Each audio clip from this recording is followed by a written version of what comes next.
Alright, tayo naman po ay tumuklas ng mga katwiran at dalisay na salita ng Diyos mula sa banal na kasulatan. At sa gabi ito, ating alamin kung ano-ano po ba ang kautusan para sa babaeng Kristiyana. Yan po ay sasagutin ng the most sensible preacher of our time. Walang iba kundi si Brother Eli Soriano dito sa Biblically Speaking.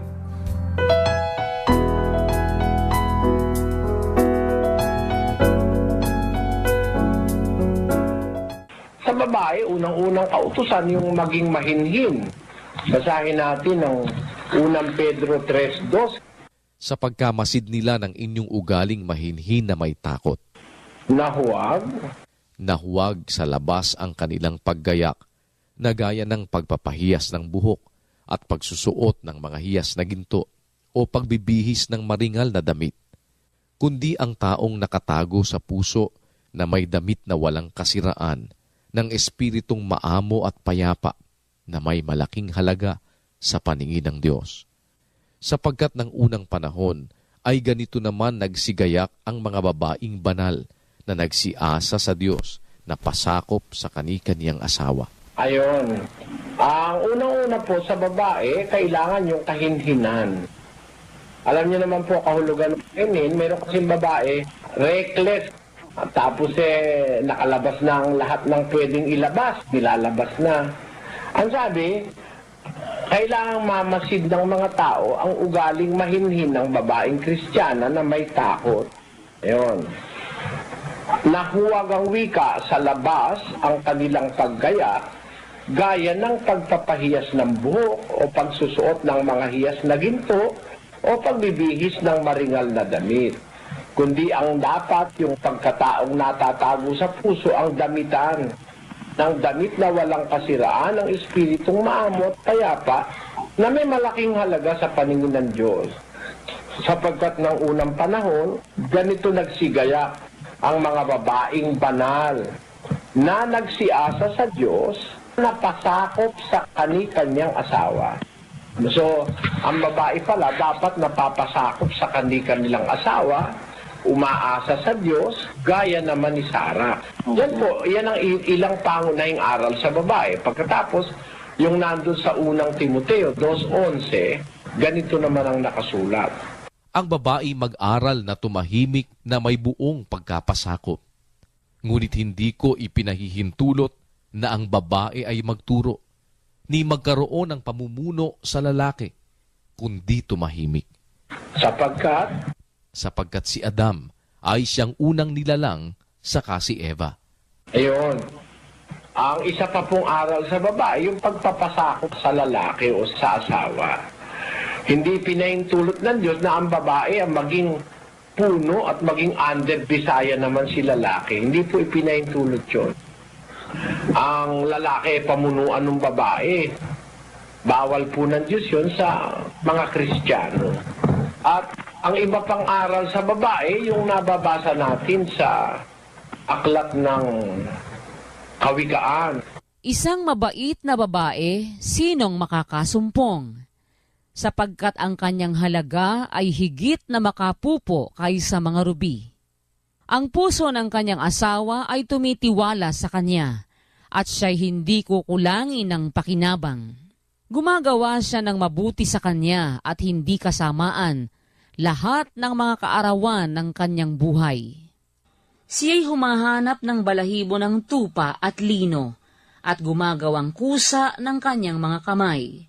Yan, mga aral ng Diyos yan para sa babae, lalo na yung may asawa, no? Ang babae pala na may asawang mabait, isa ikang mabait na babae, sino makakasumpong? Ang kanyang halaga higit na makapupo kaysa sa mga mahahalagang bato sa rubi, no? Tapos ang puso ng kanyang asawa tumitiwala sa kanya. So, katiwa-tiwala ito, hindi katuturutotin ito. At saka sabi, at siya hindi kukulangin ng pakinabang. Ibig sabihin, kapaking-pakinabang siya. Ang katunayan, naghahanap buhay siya, sabi, gumagawa siyang kusa ng kanyang mga kamay. Tapos, at gumagawa siya ng kabutihan sa kanyang asawa sa lahat ng kaarawan ng kanyang buhay. So, ito isang babaeng exceptional. Yan po ang mga ilan sa aral ng Diyos para sa mga babae, kapatid.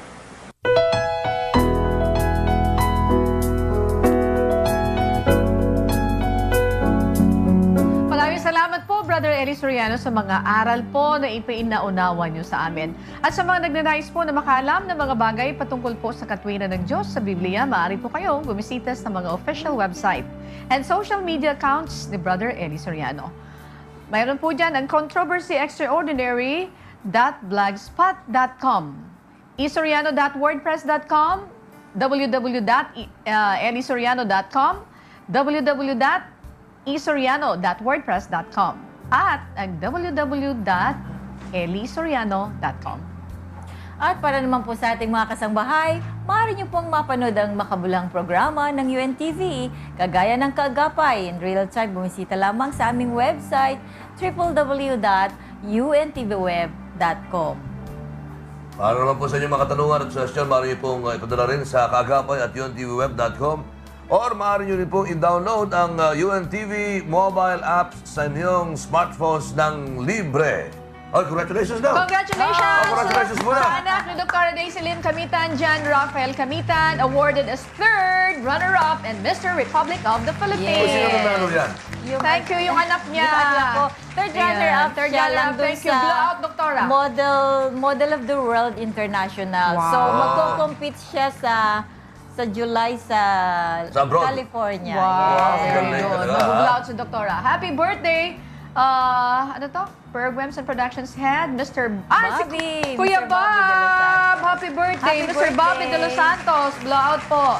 And of course, kay Dr. Christopher Cheng of Philippine Heart Center. Hello po, Doc. And Mr. Delio Asiron III of PhilHealth. Happy Wow, birthday, happy Sir birthday. Delio! Okay, closing na tayo. Wala na tayong oras. Y News na. Salamat po ng marami sa Diyos, mga kasambahay, at hanggang sa susunod na Martes ay samahan niyo pong muli kami sa pagtulong at paggabay sa ating mga kababayan. Inimantabi si Anne Rentoy. Again, Dr. Daisy, thank you. Yes, and congrats again to my son, John Rafael. I'm proud of you, honey. At sa awat tulong ng Diyos, ay patuloy pa rin ng marami public service dito lamang po sa programang Handang Lumingap sa Kapwa. Ako po ang inyong lingkod, Dr. Daisy Lynn Camitan. Magandang gabi. Kami Batang-Batang Mayor sa Salcedo. Mayor Kika Hironelia, magandang gabi. Maraming salamat sa inyong walang sawang pagsuporta. Sama-sama pa rin tayo maglingkod sa bayan. Sa panguna pa rin siyempre ng ating Kuya Daniel Razon. Ako pa rin po si Rolly Lakay Gonzalo at kami ang lagi ninyong mga Kaagapay! Bye!